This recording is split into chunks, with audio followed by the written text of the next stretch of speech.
화이팅 대승입니다. 4부 열차 시작합니다. 전국 열차로 시작하는데요. 탑승자 김민수 전 국민의힘 대변인, 신현영 전 더불어민주당 의원 두 분 탑승하셨습니다. 안녕하세요. 반갑습니다. 안녕하세요. 네, 일단 표를 검사하겠습니다. 빨간 표, 파란 표. 네. 여야가 원내대표가 어제도 원구성 문제를 논의했지만 합의점을 찾지 못한 채 협상이 결렬이 됐습니다. 국민의힘 11대 7이냐 18대 빵이냐 이 기로에 섰는데요. 들어가기도 그렇고 안 들어가기도 그렇고 국민의힘 어쩌다 이렇게 됐습니까? 어쩌다 이렇게 됐죠? 어쩌다 이렇게 된 거지? 네, 어떻게 되는 겁니까?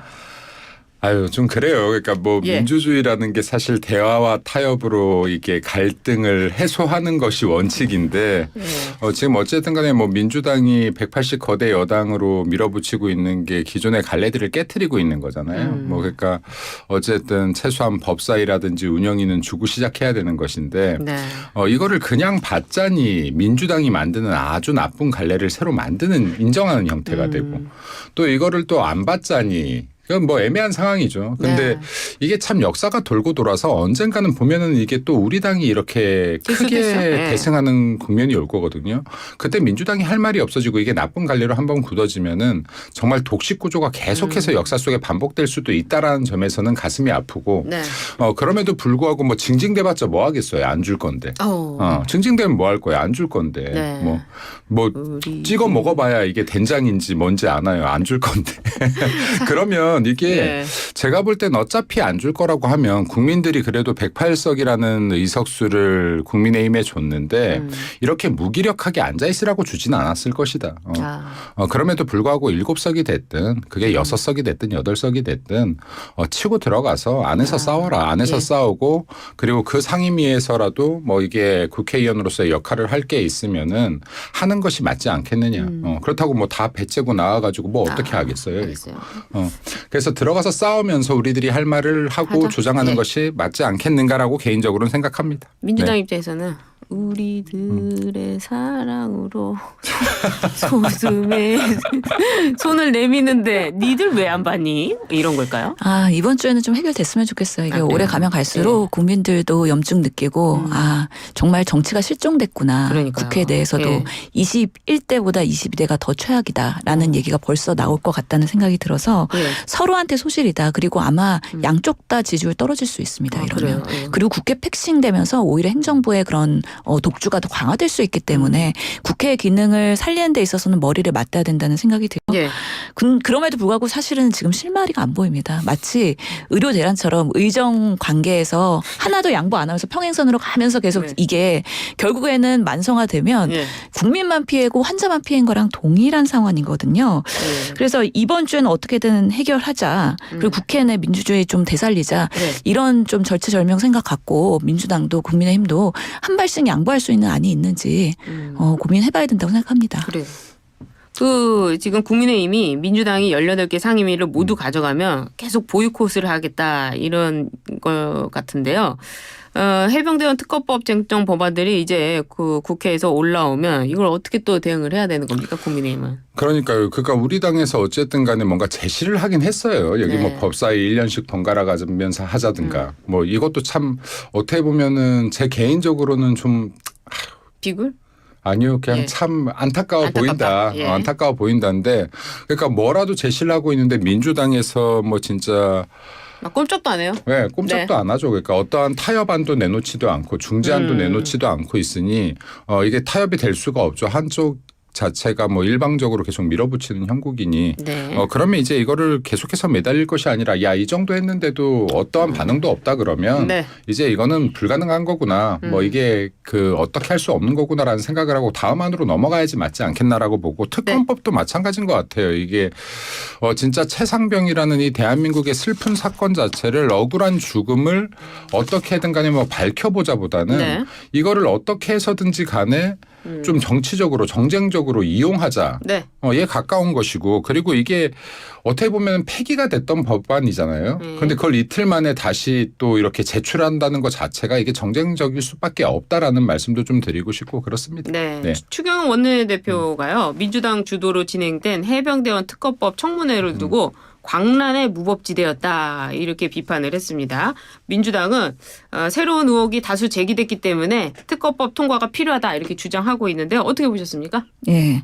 아마 국민의힘에서 이 청문회 보면서 저기 들어가서 한마디 하고 싶은데 라는 그 입안이 근질근질하기도 하고 네. 이제 상임위 들어가야 되겠다라는 더 필요성을 느꼈을 것 같다는 생각이 들어요. 네. 이번에 청문회 때 보면은 처음 시작 때부터 3명의 선서 거부가 있지 않았습니까? 네. 그거부터가 그 3명은 뭔가 발언하는 데 있어서의 부담을 느끼는 부분도 있고 이 사안에서 아주 중요한 핵심 인사다. 라는 것을 간접적으로 증명한 것입니다. 아니나 다를까. 네. 이 청문회를 진행하면서 대통령실이 개입이 됐다는 것들이 좀 더 명확해졌다라는 생각이 들거든요. 특히나 유재흥 국방부 법무관리관이 또 이 대통령실에 임기훈 비서관의 전화를 먼저 받고 그다음에 수사 이첩에 대한 지시가 내려오고 이런 방식으로 하면서 대통령실에서 그리고 윤석열 대통령이 그날 8월 2일 날 이첩 관련해갖고 상당히 부지런하게 전화로 움직였구나라는 정황들이 드러나고 있어요. 그런데 아직까지는 이게 뭐 수사권 조사권 없는 청문회이기 때문에 제대로 규명하기는 어렵다. 그렇다면 특검을 더 해야 되지 않느냐라는 국민적 요구가 드러나는 이번 청문회였다고 생각이 들기 때문에 아마 이번 주에 할 때는 국민의힘에도 전략을 조금 더 태세 전환해야 될 텐데 상임위는 들어오시고 본인들도 할 말 있으면 하고 방어할 거는 방어하는 방식으로 해서 지금 뭐 최상병 특검법이 가장 중요하긴 하지만 그 외에도 다양한 특검법이 있지 않습니까? 네. 그럴 때 제대로 된 합의를 통해서 진실 규명을 해야 되지 않을까라는 생각을 합니다. 그래요. 여기까지 얘기하고 이번에는 국민의힘 소식으로 좀 넘어가 보도록 하겠습니다. 국민의힘 전당대회 나경원, 한동훈, 원희룡 이 세 분이 한날 1시간 간격으로 당대표 출마를 공식 선언했습니다. 그리고 그 이전에 윤상현 의원도 출마 선언을 했는데요. 여기서 이 자리에서 한 전 위원장이 해병대원 특검법 수용 입장을 밝혀서 난리가 났습니다. 나경원 의원 같은 경우에는 순진한 생각이다. 원희룡 장관도 입장을 냈고 윤상현 의원도 그건 아니다. 이런 입장이 냈는데 어떻게 보십니까? 이게 한동훈 위원장이 지금 최상병 특검법을 수용하자라는 거에 대해서는 저는 개인적으로 이거는 좀 판단 미스가 아닌가 생각해요. 왜냐하면 저는 이게 단 한 번도 빼지 않고 최상병 특검 말이 안 되는 소리라고 했는데 왜냐하면 지금 이미 수사 중인 사건이고 이게 누가 봐도 지금 정쟁용 정치적 특검을 주장하고 있는 것이고 결국은 그 칼날이 대통령을 향하고 있는 것이에요. 그러니까 이건 사건의 진실규명이 아니에요. 근데 이것을 뻔히 알면서도 이걸 받아주자고 하는 것은 상대방 칼이 내 복부에 들어오는데 이거 맞아주자라는 거랑 똑같아요. 막지 말고. 근데 이 결론을 왜 그 캠프에서 냈는지는 모르겠는데요. 근데 이 사안만큼은 진짜로 나경원 대표의 말처럼 순진한 생각이 맞다. 그리고 그 칼끝이 우리 당에 그리고 여기 국민의 이 대한민국의 대통령을 향해 있는데 그거 어떻게 방어를 안 합니까? 그거 맞아주자고 하면 안 되죠. 그 부분에 대해서는. 어떻습니까? 네, 지금 최상병 특검법 결국에는 그 총선 대패 이후에 국민의힘이 변화와 쇄신을 보일 것이냐의 바로미터로 이 특검법을 받느냐 안 받느냐 이런 심판으로서의 중요한 지표라고 생각을 하는데요. 그런 면에서 지금 주자들이 한동훈 후보 외에는 지금 받지 않고 있습니다. 저는 이것이 결국에는 이번에 그 전당대회 룰이랑 관련이 있다고 생각을 하는데요. 당신과 민심 비율을 어떻게 할 것이냐 했을 때 5대5 얘기 나오고 7대3 나오고 8대2 나왔었는데 결국에는 8대2로 되면서 당심의 비중을 상당히 가져간 거거든요. 만약에 5대5였다. 그럼 다른 후보들도 더 특검법 수용에 대해서는 조금 더 수용성 있게 얘기하지 않았을까. 그래서 결국에는 그 전당대회 룰이 정말 민심을 얼마나 받아들일 것이냐에 대한 변화 쇄신의 경쟁으로 가야 되는데 그 룰이 8대2이기 때문에 후보들이 여전히 그냥 국민의힘의 논리를 그냥 답습하고 있다는 생각이 들고요. 저는 이 최상병 결국에는 1년 이제 얼마 안 남아서 7월 8월에 전자통신 기록이 다 삭제가 되거든요. 그렇기 때문에 빨리 해야 되는 중요한 시기인데 아마 한동훈 후보가 주장하는 그런 특검법의 그 검사 추천에 대한 부분 이런 것들을 다 경비하다 보면은 이미 골든타임은 지난다. 그 다음엔 특검을 해도 뭐가 나올 것이 없다라는 약간의 그 자신감 때문에 받을 수 있었던 거 아닌가. 그런 면에서 뭐든지 하려면 신속하게 해야 되는데 이미 많이 늦었다. 그래서 이번에 발의를 빠르게 했고 민주당에서 이것을 우선적으로 추진하려고 하는 이유에 대해서 국민적 수용과 국민의힘에서도 그런 부분에 있어서의 분명한 명확한 입장 그리고 그것을 얼마나 적극적으로 협조할 것인지에 대한 부분 이런 것들을 보면서 국민들이 국민의힘의 지지를 평가할 거라고 생각합니다. 이게 민주당 논리들이 거의 다 비슷해요. 그러니까 네. 지금 당심을 많이 반영하고 민심을 반영했기 때문에 지금 이런다라고 하는데 민주당 정작 25%예요. 전당대회 민심 반영률이. 그래요? 예, 예. 그리고 지금 국회의장에서조차도 당심을 반영하자라고 하는 거 지금 민주당이거든요. 네. 그럼 제가 이런 말을 하는 거예요. 민주당의 논리에 계속 끌려가지 마라. 민주당 논리잖아요. 민주당이 당심을 더 강조하는 당인데 지금 우리 당엔 계속 민심 반영하라는 거예요. 네. 근데 이런 거에 좀 끌려가지 마라. 그럼 똑같은 원리로 최상병 특검 역시도 마찬가지다. 네. 최상병 특검 역시 지금 민주당의 논리인데 이대로 끌려간다라고 하면 이거 바보인 거죠 지금. 예. 그리고 지금 최상병 특검이 어떤 구간에서 이게 민심이냐. 이거 민심 진짜로 뭐 여기에 여론조사 평가만 봐도 민주당 지금 여론조사 좋지 않아요. 이 수치 자체들이. 그런데 이것도 예. 그렇죠. 이런 부분은 제발 끌려가지 마라. 이게 누가 당대표가 되더라도 이런 거 수용할까 봐 겁납니다. 이거. 아, 그래요? 예. 누가 돼도? 이거 보수 개멸이고요. 이거 예. 윤석열 정권 개멸이에요. 아, 네. 그거? 이런 것들 받아들이기 시작하면. 굉장히 네, 이런 예. 것들의 프레임에 계속 갇혀 들어가지 말라는 말씀 좀 드리고 예, 싶습니다. 민주당 여론조사는 뭐 밝힌 거는 아니니까 예, 그런 네, 안 취지가 밝혔습니다. 있다. 개인, 데이터는. 예, 당 개인 의견이라고 네. 또 넘어가도록 하겠습니다. 이게 아니면 여론조사를 막 또 찾아야 돼요. 최근까지만 해도 어대한 어차피 대표는 한동훈이라는 기류 속에서 한 전 위원장의 맞설 대항마가 누구일까 했는데 지금 중량감 있는 당권 주자들이 출마를 하면서 결과를 예측하기 어렵다 이런 관측들이 나오고 있습니다. 벌써 뭐 물밑 작업 시작되고 있는데요. 어떻게 보세요? 민주당과는 좀 다르죠. 그 이재명 일극 체제에 비하면 후보들이 너무 많은 거 아닙니까? 선수가 다양해서 보기는 좋고요. 아, 예. 그만큼 그 잠재성이 이번 전당대회를 통해서 뭐 또 강화될 거니까 사실 국민의 입장에서는 네. 아 다양한 사람들이 다양한 그런 주장을 하는 것 자체는 대한민국을 풍성하게 할 수 있다라는 생각이 드는데 네. 아쉬운 거는 결국에는 그냥 비슷비슷한 논리인 거예요. 별 후보 간의 차이가 별로 없어요. 그나마 최상병 특검에 대해서 한동훈 후보가 그렇게 얘기했는데 그거 갖고 난리가 난 거잖아요. 지금 네. 국민의힘에서. 네. 그런 모습을 보면서 국민들이 아 여전히 국민의힘은 절박하지 않구나. 아.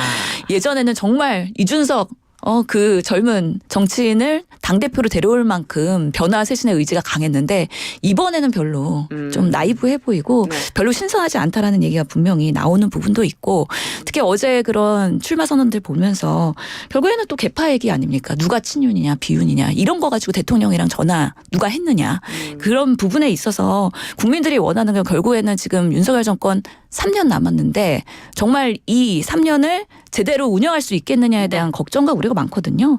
여당이 어떤 역할을 하면서 그 리더십을 만들어 갈 것이냐의 그런 부분에 있어서 좀 더 명확하게 얘기를 해야 된다. 지금 얘기하고 있는 뭐 4대 개혁 있지 않습니까? 연금 그리고 노동, 교육, 의료 개혁 하나도 제대로 된 게 없는데 그렇다면 뭐부터 순차적으로 어떻게 할 것인지 네. 당대표 후보자라면 그런 부분부터 명확하게 구체적으로 방법론을 선언할 수 있어야 된다. 그래야 리더의 자질이 있다고 생각합니다. 어제 출마 선언했으니까 이제 한 달 동안 지켜보면 나오겠죠 또 어떻습니까? 이게 국민의힘이 나이브한 게 아니라 제가 볼 때 민주당이 진짜로 나이브하죠. 네. 후보도 없어요. 네. 후보도 없어. 당원 당규까지 바꾸면서 지금 이재명 당대표 만들려고 하는 민주당은 네. 지금 이번 총선 결과에 너무 심취한 나머지 진짜 우리 하고 싶은 대로 한다. 네. 그리고 여기 나머지 국회의원들은 야 당대표한테 반기 한 번 못 든다. 그냥 쫓아가자 하는 형태 정도로 이제 나이브해진 거는 사실 민주당이라고 보고요. 그리고 국민의힘은 지금 그래도 야 이거 잘 재밌겠는데 전당대회 네. 하는 기대감이라도 있다면 지금 뭐 모든 언론들이 민주당은 흥행조차도 없을 것 같다라는 게 이게 지금 사실적인 평가이고요. 그리고 아까도 말씀하셨지만은 사실 출마 선언 끽해봐야 지금 원희룡 장관 4분, 나경원 대표 7분, 한동훈 위원장은 28분 좀 길게 했지만은 네. 이 안에 정책 뭐 비전까지 담을 수는 없죠. 모두 다 자세한 내용을 담길 수는 없어요. 근데 앞으로의 한 달 동안 싸우면서 이런 것들이 전국에서 당원들을 두고 이제 연설회라든지 네. 이런 데들에서 이제 나올 겁니다. 나올 것이고 그리고 이제 여기에서 뭐 단순하게 개파나 뭐 이런 단순한 것들을 이야기했던 것이 아니라 분명히 어제 이게 정말로 애정을 갖고 들었다면 비전들이 구석구석이 있습니다. 그리고 이 차이들이 분명히 있다. 좀 추가로 흥행 말씀을 하셨으니까 국민의힘 전당대회가 1차 투표에서 과반 득표자가 없을 경우에 1, 2위 후보가 결선 투표를 치르지 않습니까? 네. 이것도 흥행 요소가 되지 않을까요? 재미있을 수 있죠. 그러니까 이게 지금 이제 선거를 하고 만약에 예. 결선 투표니까 되면 이제 28일 날 하지 않습니까? 네. 네, 그럼 이게 결선 투표가 생기면 또 이 결과들이 뒤집힌 경우들이 많았어요. 이때까지 네. 보면은. 그럼 이건 역시도 지금 방금 말씀하셨던 것처럼 굉장히 흥행 요소가 될 수 있을 것이다. 그래서 이게 계속해서 뭐 어대한 이야기가 나왔었는데 네. 이게 어대한이 될지 어대나가 될지 어대원이 될지 이제 예. 알 수 없는 형국으로 흘러가고 있다. 아, 네. 어떻습니까? 결선 투표 결선 투표 저는 할 것 같아요. 할 것 같아요. 예, 할것 처음에 과반이 넘어야 되는데 그게 쉽지 않고 워낙에 후보가 많은 상황이고 네. 또 노련한 정치인들이 꽤 있거든요. 아, 그렇죠. 그렇기 때문에 그 과정에서의 네. 여러 굴곡들이 있을 텐데 아무래도 경험이 많은 후보 그리고 경험이 많은 캠프의 멤버들 그렇죠. 중요하다고 저는 생각합니다. 아. 특히 그 당원과 조직을 움직일 수 있어야 되고 특히나 TK, PK 어떻게 할 것인가 그리고 수도권 어떻게 할 것이냐 그쵸, 이런 그죠. 부분에서 상당히 이게 갈릴 수가 있거든요. 그런 면에서는 또 관전 포인트가 있다고 생각을 누가 합니다. 올라갈 것 같으세요? 지금은 어대한으로 많은 사람들이 네. 사실은 그 언론부터 해가지고요. 나오냐 안 나오냐부터 엄청나게 관심 가지면서 부풀어진 부분이 분명히 있다고 생각하거든요. 예. 예. 그런데 이런 부분들이 실제로 까보면 까보면. 달라질 수 있다라는 생각이 들고요. 그럼 한동훈이 결선 안 갈 수도 있다. 결선은 가겠죠. 결선 간다. 결선은 가겠죠. 결선까지 아. 못 간다 그러면 그거는 본인의 본인의 정말 정치적인 그 그렇군요. 책임을 지고 아니 저 정리되는 반전의 부분입니다. 이야기를 해주시는 줄 알았더니 그러면 한동훈 가고 자 두 번째 후보 누굽니까? 두 번째를 결선 후보. 가지고 또 치열하게 싸우겠죠. 예, 두 두 번째. 말씀 안 해주시는군요. 그래도 우리 김민수 대변인이 캠프에 합류한 것 같은데 하십니까? 열심히 하기로 저 열심히 하고 저희 응원드리고 싶습니다. 그러면은 김민수 대변인이 들어간 그곳으로. 근데 또 저희 방송에 나오는 우리 정광재 대변인이 또 한동훈 캠프에 있어요. 이 YTN 라디오 안에서도 이게 또 난리가 나는군요. 알겠습니다. 향후 결선 투표 누가 될지 맞춰보도록 하는 시간을 나중에 가져보기로 하고요. 그다음에 이제 민주당 이재명 대표 당대표 연임에 도전하기로 하면서 나경원 캠프라고 얘기해드려도 됩니까? 뭐 하셔도 되죠. 네. 어제 이미 다 노출됐어요. 네. 카메라에. 그렇군요. 예. 그러면 한동훈 대 나경원 결선 간다. 가겠죠. 정광재 대 김민수. 야. 김민수죠. 알겠습니다. 치열하네. 월요일인데. 오늘 월요일인데. 민주당 이재명 대표 당대표 연임하기로 하면서 사퇴 시기를 저울질하고 있습니다. 연임 도전에 따른 여론과 당내외 설득을 위한 명분 마련에 고심하는 걸로 전해졌는데요. 어떻게 된 겁니까? 연임 하려면 사퇴해야 돼요? 사퇴해야죠. 네, 언제 그리고 합니까?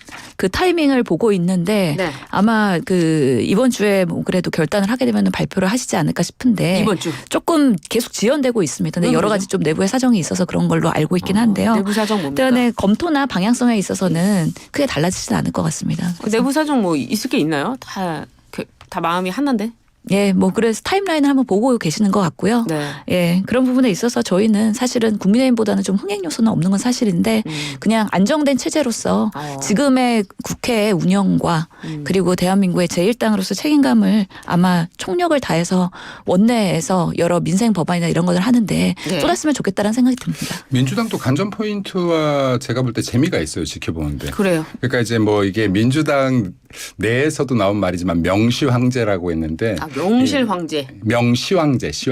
네. 시황제다. 진시황제처럼 이제 시황제로 민주당 소속권이 이렇게 말을 했는데 이 명시황제의 폭주가 어디까지 지속될 수 있는지 보는 것도 굉장히 관전 포인트 대한민국 정치사를 변화시키고 있으니까 여러 가지를 네, 한번 재밌게 지켜볼 만한 포인트들은 있다. 그래서 그 사퇴 시기를 저울질하고 있는 이유가 뭘까요? 저울질 한다라고 하는 거죠. 다 정해놨을 거예요. 언론 플레이다. 네. 이미 다 정해져 있고 계획이 다 있는 사람이에요. 계획이 다 있는 사람이다. 알겠습니다. 뭐 원래 이 성남에서 오래 계셨기 때문에 또. 근데 이재명 대표의 그냥 연임설이 아니라요. 지금 이인영 의원이 당대표로 나오겠다 또 뭐 이런 얘기도 나오고 있어요. 저희 방송에서는 말씀을 안 해주셨는데. 너무 이슈가 안 되다 보니까 지금 이제 뭔가 이슈거리 하나 만들려는 것 같은데. 그런가요? 이거 붙어질까요? 제가 봤을 때는 안 나올 것 같은데 어떻습니까? 중국에는. 나오나요? 이인영 의원이 이번 22대에서 역할을 분명히 고민하고 있을 겁니다. 아마 당이 어렵거나 당이 여러 가지 그런 험난한 길을 갈 때 아마 본인이 가시밭길에서 십자가를 짊어져야 된다는 생각 갖고 계시거든요. 지금 그렇기 당에 때문에 험난한 길이 뭐가 있습니까? 오히려 너무 안정돼 있다는 게 또 험난한 길일 수도 있는 거 아니겠습니까? 그렇기 때문에 우리 당에서의 그런 건전한 경쟁력을 가지기 위해서는 본인이 희생할 그 준비도 되어 있을 겁니다. 근데 그것이 이번에 전당대회냐 아니냐에 대해서는 아마 깊은 고심이 있을 거라고 생각이 들고요. 아마 최재성 전 의원이 언급하면서 사실 이인영 장관이 나오냐 안 나오냐 얘기가 된 건데 아마 그런 부분에 있어서도 모종의 그런 고민이 공유가 되고 좀 이런 것들이 언론에 나오는 거에 대해서 본인이 불편하지 않으니까 여기까지 온 거 아닌가 생각이 돼서 한번 이번에 어떤 역할을 할지 22대에서 이인영 의원의 역할 한번 지켜볼 필요는 있다. 이렇게 되면 이거 뭐 약속 대련처럼 나오는 겁니까? 저게 약속 대련이 아니라 만약에 이인영 실제로 출마를 해서 이게 표를 좀 많이 가져가서 네. 그러니까 이게 좀 민주당도 건강해졌으면 좋겠다. 지금 이게 제가 볼 때 대한민국 공당으로서는 지금 굉장히 건강치 못한 거거든요. 그러니까 이게 덩치는 커졌을지 모르겠는데 이거 프로틴 많이 섭취해가지고 되게 건강 상태 안 좋은 지금 정당이에요. 그래서 덩치만 커졌다. 근데 지금 이인영 같은 분들 나오셔가지고 만약에 진짜 반발표가 좀 생각보다 많이 나온다 그러면 여기 이시황제도 좀 이렇게 본인 욕심을 좀 내려놓고 예. 그리고 본인 독주를 조금 멈출 가능성도 있지 않을까라고 생각됩니다. 근데 이제 뭐 당대표 얘기만 나왔습니다만 최고위원과 러닝메이트를 하고 있잖아요. 그래서 국민의힘은 벌써 그 한동훈 위원장과 러닝메이트로 장동혁 전 사무총장, 박정원 의원, 진종원을 러닝메이트로 내세웠습니다. 그래서 뭐 여기서는 착착착 가는 것 같은데 어떻게 보세요 또? 뭐 캠프마다 이제 러닝메이트 계속 구안을 하고 지금 일사불란하게 움직이고 있을 거라고 생각이 들고요. 네. 아무래도 그 내부에서 전략이랑 기획이랑 이런 토론 준비하고 많은 그 노련한 경험자들이 많이 필요하거든요. 그래서 초선만 가지고 하기에는 어려울 것이고 네. 실제로 그런 뭔가 움직일 수 있는 능력자들이 많이 들어가야 되는데 한동훈 후보도 그런 부분에서 고민이 많을 거라는 생각이 들고 본인도 정치 경험이 깊지 않기 때문에 오히려 깊은 사람들의 조언을 많이 구하러 다니고 있는 시점이지 않을까라는 생각이 듭니다. 어떻습니까? 나경원 캠프도 이제 러닝메이트 최고위원과 러닝메이트 구합니까? 어제 그 나경원 대표 출마 선언할 때 이 질문이 기자들한테서 꽤 나왔는데 네. 나경원 대표께서 한 말을 그대로 그냥 여기서 예. 한다라고 하면 러닝메이트 정치야말로 구시대적이고 이거 정치적인 용어 아니냐 여의도의 용어 아니냐. 그러니까 이재명 당대표와 러닝메이트를 맺어서 지금 민주당이 선거를 하니까 이게 얼마나 건강치 못한 당이 되느냐. 이게 개파만 강해지고 나는 이런 정치하지 않겠다라고 이제 말씀을 하셨어요. 네. 근데 듣고 나서 보니까 실제로 저럴 수도 있겠구나라는 생각이 들더라고요. 전 뭐 그 질문에 그렇게 답변을 할지 몰랐는데 네. 그래서 그 부분 역시도 또 이런 말을 했어요. 그러니까 정치적 이해관계에 따라서 이렇게 개파가 되는 것은 결코 바람직하지 않다. 단 비전이 같아서 지향하는 바가 같아서 이 뜻에 의해 모이는 것은 얼마든지 환영이지만은 사람을 보고 모이는 것은 결국에는 건강하지 못한 당을 만든다라고 네. 이렇게 이야기했는데 이 나경원 대표의 말로 좀 가름해도 괜찮을 것 같습니다. 그게 비슷하게 우상호 의원도 그런 얘기를 지난 토크 콘서트에서 얘기했거든요. 그래? 본인은 개파 정치를 하지 않았고 개파 정치를 하는 순간에 이게 당이 건강해지는 게 아니라 사람 중심으로 모이기 때문에 그 뭔가 정당한 옳은 길보다는 그 사람을 위한 판단을 하게 되면 이게 당이 또 왜곡될 수 있다라는 그런 얘기를 하셔서요. 아마 그런 말에서 나경원 의원이랑 비슷한 생각인 것 같은데요. 예전에 뭐 친노 패권주의 해가지고 굉장히 말이 많았죠. 근데 이재명 대표는 그러면 최고위원을 러닝메이트를 안 합니까? 최고위원을 런닝메이트를 하게 될까요? 굳이 그럴 필요가 있을까요? 라는 생각을 하실 것 같아요. 그래요? 예, 제가 뭐 이재명 그 개파로서의 뭔가 대변을 할 수는 없는 상황이긴 하지만 예. 이번 전당대회 아무래도 출마를 하실 때는 컨셉을 고심하실 텐데 누구를 런닝메이트로 하겠다라고 하면서 그 사람과 같이 뛰는 모습은 뭐 굳이 그럴 니즈가 지금 상황에서는 없기 때문에 이재명 후보 자체로서의 그런 선거를 치르게 되지 않을까 싶은데요. 지금 원내대표도 사실은 뭐 이게 굳이 선거를 하지 않았고 사실 국회의장도 그렇다 봐야 되고요. 네. 그 최고위원도 이재명 대표 사람들로 구성돼서 인원수도 맞춰서 나올 확률도 있지 않을까. 그냥 그 사람들 그대로. 뭐 이게 그냥 말이 경쟁이지 결국에는 최고위원들까지도 이재명 당대표 사람들로 구성될 수밖에 없고 그리고 크게 보면 민주당 내에서는 공천 과정에서 다 걸러져서 지금 친명분이 안 남았다고 보는 게 맞죠. 누가 그래서 나와도? 누가 되든 간에 친명이다. 그런가요? 아무래도 그 최고위원 후보로 나오는 사람들이 그 이재명 대표와의 관계에 대해서 설정을 하고 나올 가능성은 있습니다. 근데 그게 진실인지 예. 아니면 주장인지는 좀 판단해봐야 되는 것이죠. 네, 이 전국열차 종착지에 도착했습니다. 띵띵 이제 내려주시기 바랍니다. 지금까지 신현영 전 더불어민주당 의원 김민수 전 이제는 대변인이시네요. 대변인이었습니다. 두 분 말씀 잘 들었습니다. 네, 감사합니다. 즐거운 한 주 되십시오. 감사합니다. 감사합니다.